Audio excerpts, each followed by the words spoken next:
Hello and welcome to Juliet and Lucy's Quiet Leadership Revolution, the podcast for senior and aspiring leaders who want to make their voice heard and their impact felt through thoughtful, reflective, confident leadership. I'm Juliet Corbett.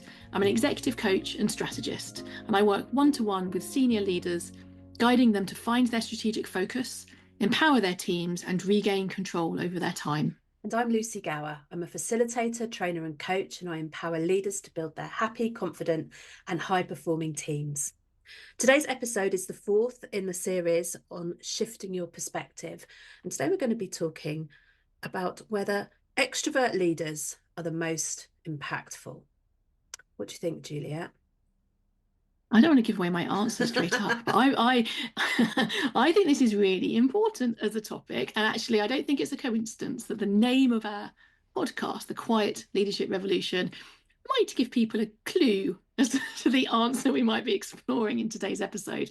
But no, I don't think that extrovert leaders are the most impactful. I think that we can have all sorts of leaders on the introversion-extroversion scale, and indeed on any other scale you want to mention, yes, have real impact in our organisations. I hadn't even thought about our podcast being called Quiet Leadership Revolution and how this connects. So thanks for that. Yeah. So I just wonder on this topic whether it's worth us doing a little bit of discussion about what we mean by extrovert and introvert, because I think there's lots of different takes on what that means. For me, it means, so I sit on the introverted end of a spectrum, although I can flex to extroversion, and I think it is about like how you respond to stimulus and how you regain your energy. So as a introvert, I do better on my own, really busy rooms of really big people. I love it. But afterwards, I have to go and lie down in a dark room by myself for a bit to recoup my energy. So it's about stimulus and energy. That's how I'm talking about introversion and extroversion. Yeah. But Juliet, to check with you to make sure that we're talking about the same things. Yeah, it's really interesting actually. So I think the core of the definition is around where you recharge, where you get your energy from. There's actually a really good book that I've really enjoyed on this by Susan Cairn. Called Quiet, The Power of Introverts in a World That Can't Stop Talking. And I think that the way she defines it as introverts prefer quiet, minimally stimulating environments, while extroverts need higher levels of stimulation to feel their best. I think that's the core of the definition that I use. What's really interesting is that culturally, we then add a lot of other stuff onto it, which actually a psychologist wouldn't necessarily agree with, but all of the kind of assumptions and almost stereotypes about introverts feeling less comfortable doing public speaking, which I think we can talk about in a minute. Actually, I think that's a myth to some extent. Introverts being much more quiet around a meeting room table, that's probably a true one from my experience. And then extroverts being more talkative, more gregarious. That's actually not the core of the definition, but I think we can be a little bit loose with the terminology we're using here. A lot of society talks about, it's not just about where you're getting your energy from, it's about how you express your ideas to the world. Yeah. So on that idea, an introvert might be more wanting to work in a quiet environment to formulate their ideas, to create a point of view about something, and then to express it into a meeting room, whereas an extrovert might want to sit in the meeting room with others and work it through talking about different angles, different perspectives, and coming to a decision through that community social process.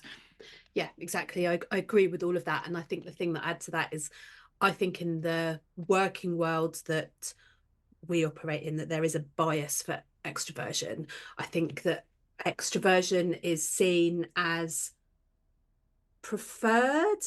And when I say that, what I mean is things like, in workplace cultures, I see time and time again the loudest person getting the promotion or the opportunity to do the thing. So if you're good at putting your hand up and participating, having your voice heard, you're more likely to get opportunities. If you're a great networker, if you're well known, if your personal brand you're working really hard at, and some of that is about being visible, being seen and heard, there's a bias there for extroversion. That's not to say that introverts can't do all of the things that we've talked about. I'm not saying that introverts can't speak up, be heard, do excellent work. I think it takes more energy and deliberate application in a world that hears the extroverts more than, I want to say respects. I'm not quite sure if that's quite the right word. Values, yeah, values. the quiet Yeah. reflector who, when they say Mm. something, they've really thought about it, and it's good stuff. But sometimes they don't get heard because the extroverts have said the thing, and the meeting's moved on. Yeah. It's interesting as well, isn't it, that and this is somewhat based on some of the research as well, that's definitely the case, I think, within a Western context, that we have learned as a society to value extroversion, possibly more so in a work context than other contexts, but maybe not. Maybe this actually applies across the whole of life. But certainly within some Asian cultures, that's actually Mm, not necessarily the cultural default, that there is slightly more respect for the thoughtfulness, the contemplation that yeah, goes into a really considered input yeah, into a meeting. And so to some extent, this might also be based on the culture in which you're working. exactly. I'm sure that actually that's also organizational Yeah, culture. Some organizations will have a culture that's more biased towards yeah, extroversion than others. and different cultures within different teams. I know that teams that specialize in Yeah. particular disciplines there'll be some teams that, like, oh, they're the extroverts because they organize events, or they're the introverts because they do data. Broad sweeping generalizations. Mm-hmm.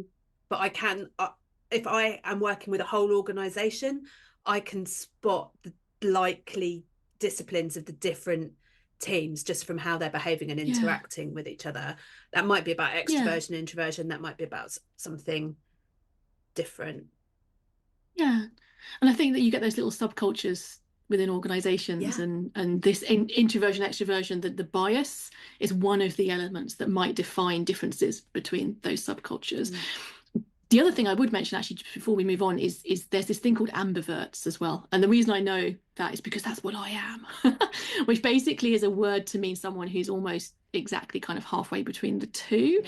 Yeah. And that's just to say that's different from someone who's able to flex themselves into different parts of the spectrum, because all of us have a kind of a default, and then the ability to move beyond that Yes. default, and so to kind of encourage yourself to go and do more networking if you are a natural introvert, whereas ambiverts actually naturally sit in the middle Yeah. of that Okay. spectrum. So, And that's such quite a new realization for me. ah, so you're an ambivert. I think I'm an Mm-hmm. introvert that can flex. Mm-hmm. Tell me about Mm-hmm. your realization.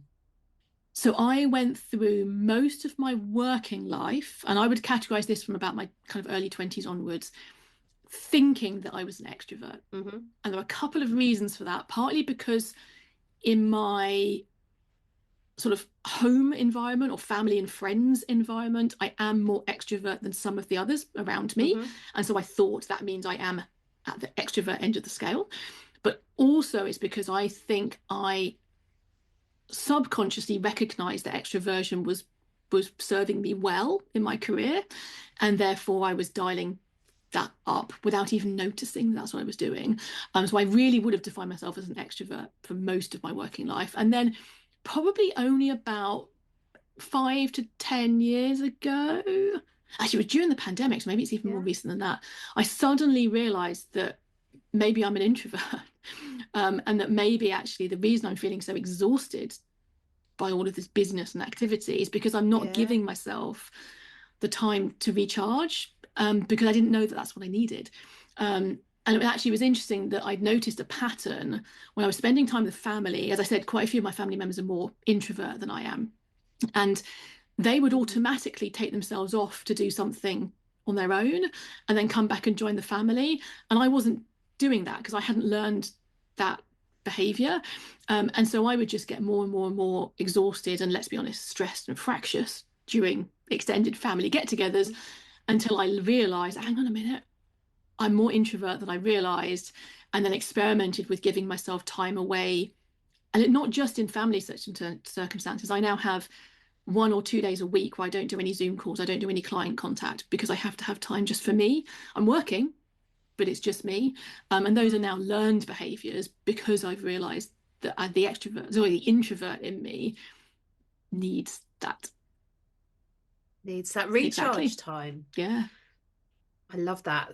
So you were the most extroverted of an introverted Yeah. household, I wouldn't say they all, I and don't know if they might be thinking, listening. I wouldn't say they're all introvert, but yeah, definitely in comparison to that yeah, norm that I'd set around me. Yeah.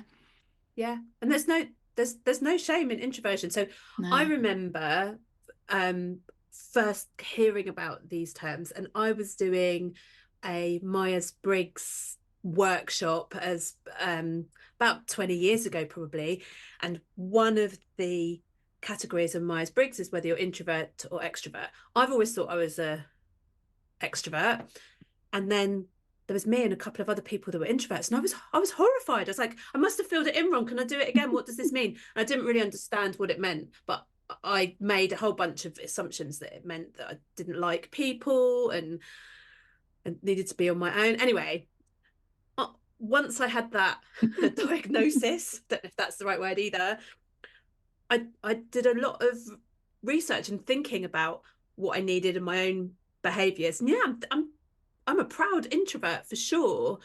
Um, and it surprises a lot of people because I am a good networker and I do speak at conferences, and I do a lot of, I hold a room for the day and I train, and I am an extrovert in that room space. But where this absolutely made sense for me was after I've finished, I felt, oh, I had no energy left. I was completely depleted because I've been giving energy all day. An extrovert would be receiving energy from the room, but I was just giving everything.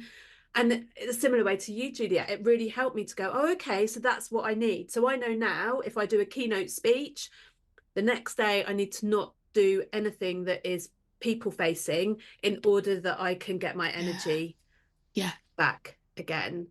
And it was just helpful to have that conversation and for me to do a bit of research and understand what does that mean for me and what I need to do my Yeah. best work.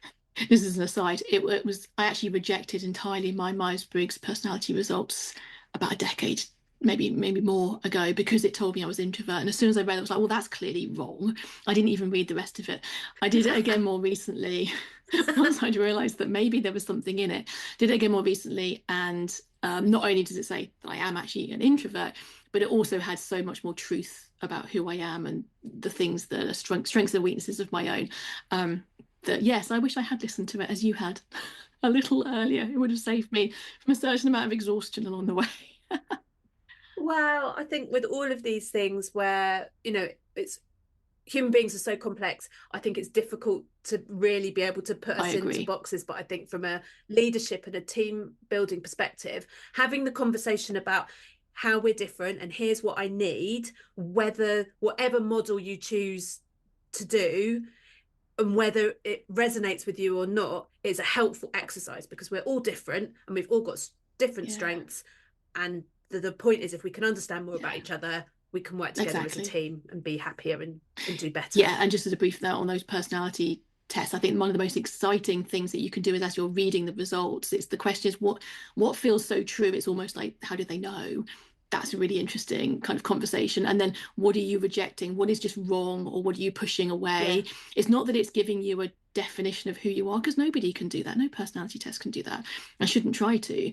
But it does give you then a conversation to have with someone else around what is it that actually felt really yeah, uncomfortable or didn't fit in some yeah, way. And that process allows you to know yourself better, even if that's stimulated by the test, not the results of the test are then what you absorb as exactly. being a definition of you. Yeah.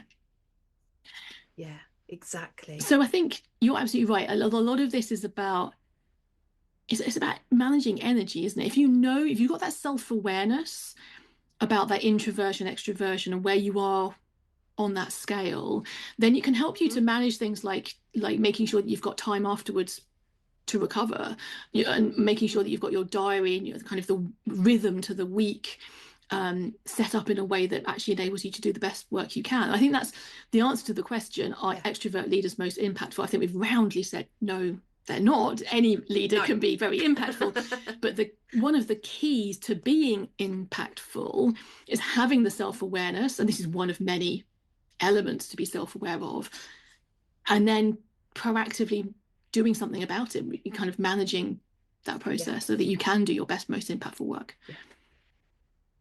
Yes, and I think as a leader, that's about you. And like, I'm running meetings all day. Actually, don't run meetings all day. Have little micro breaks in between in order to like replenish your energy. So look at what your diary looks like. Think about what you need in order to bring your best self to your leadership role. But this is also about people in your team and being able to respond to their needs. So if you've got half a team of extroverts who in a meeting can't wait to say their thing, and you've got half the people that are introverts, how do you manage that meeting, for example, to make sure that you hear all of the voices? And maybe that's about things that we've talked about before when we've talked about good meetings, but sharing an agenda, allowing people a bit of space to write things down on their own, to process things differently. Extroverts tend to process through speaking. Introverts tend to process more by kind of writing things down and kind of quiet reflection.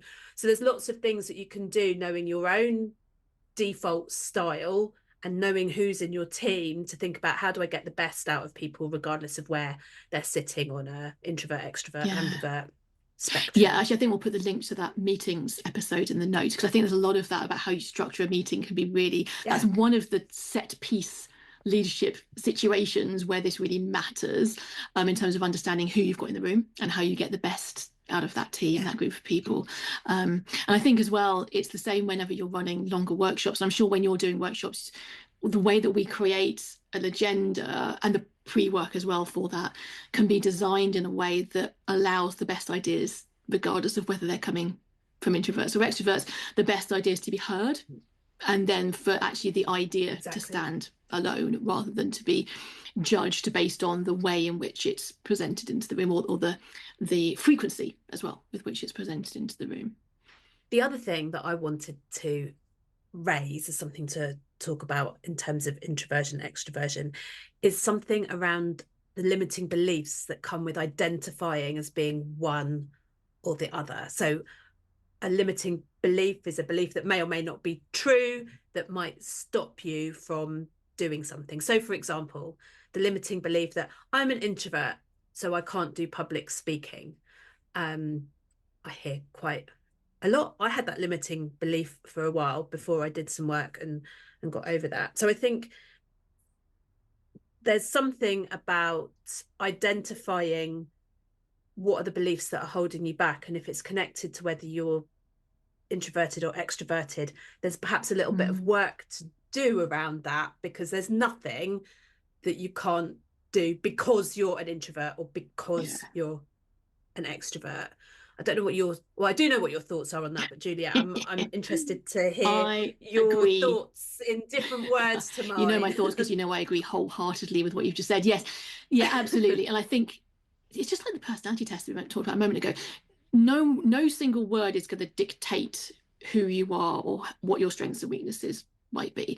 And so those limiting beliefs, as much as the self-awareness is really helpful to understand ourselves better, is always worth the time and effort.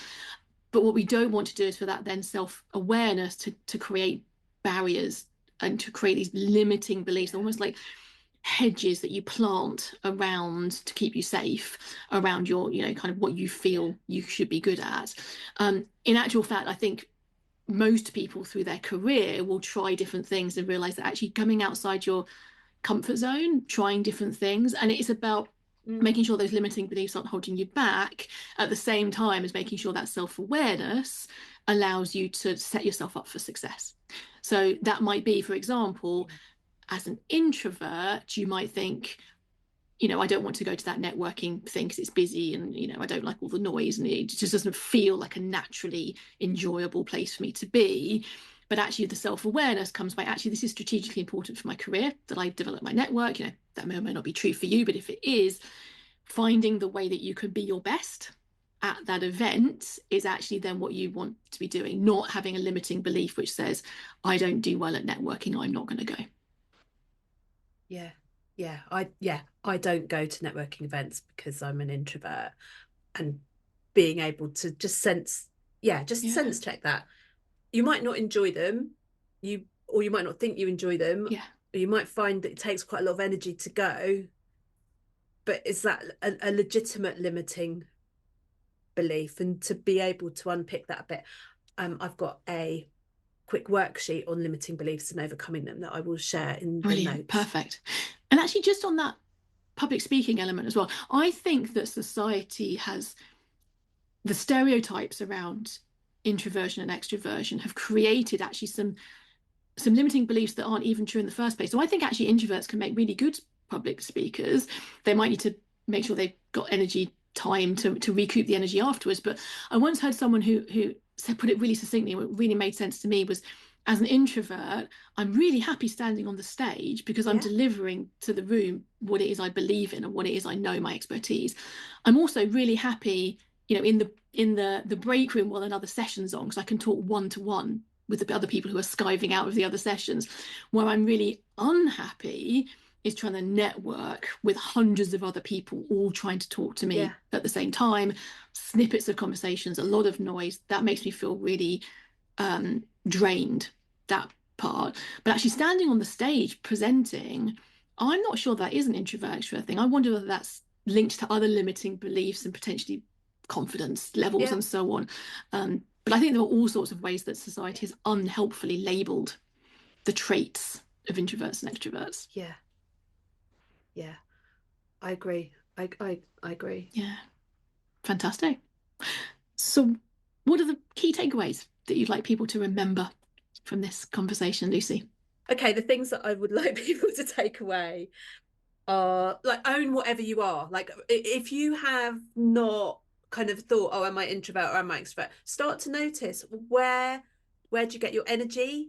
Like, where do you say, you don't have to do any sort of test, although there are kind of like little am I introvert, extrovert tests, but think about where you get your energy, think about where you're feeling at your best, and own that.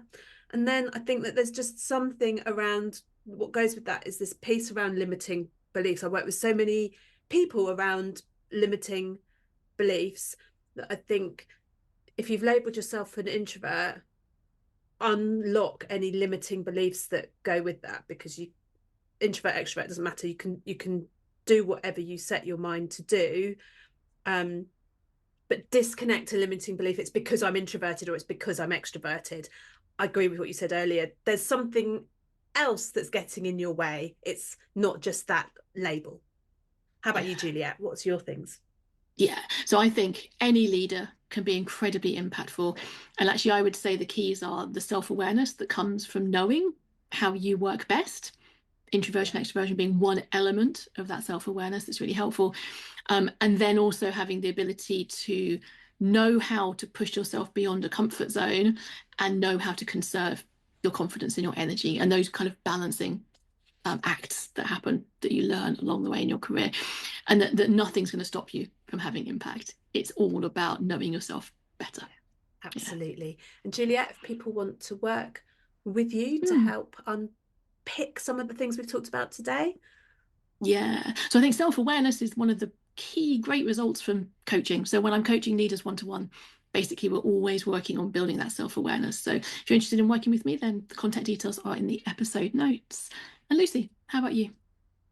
Again, I work with leaders, helping them to think about their own limiting beliefs and how that they can overcome them. And I also, as an introvert, do a lot of work around coaching and training people in presentation skills and facilitation skills for exactly some of the things we've talked about today, making sure that you're facilitating so that every voice is heard. Yeah, important work. Brilliant. Thank you. So thank you for spending the time with us today.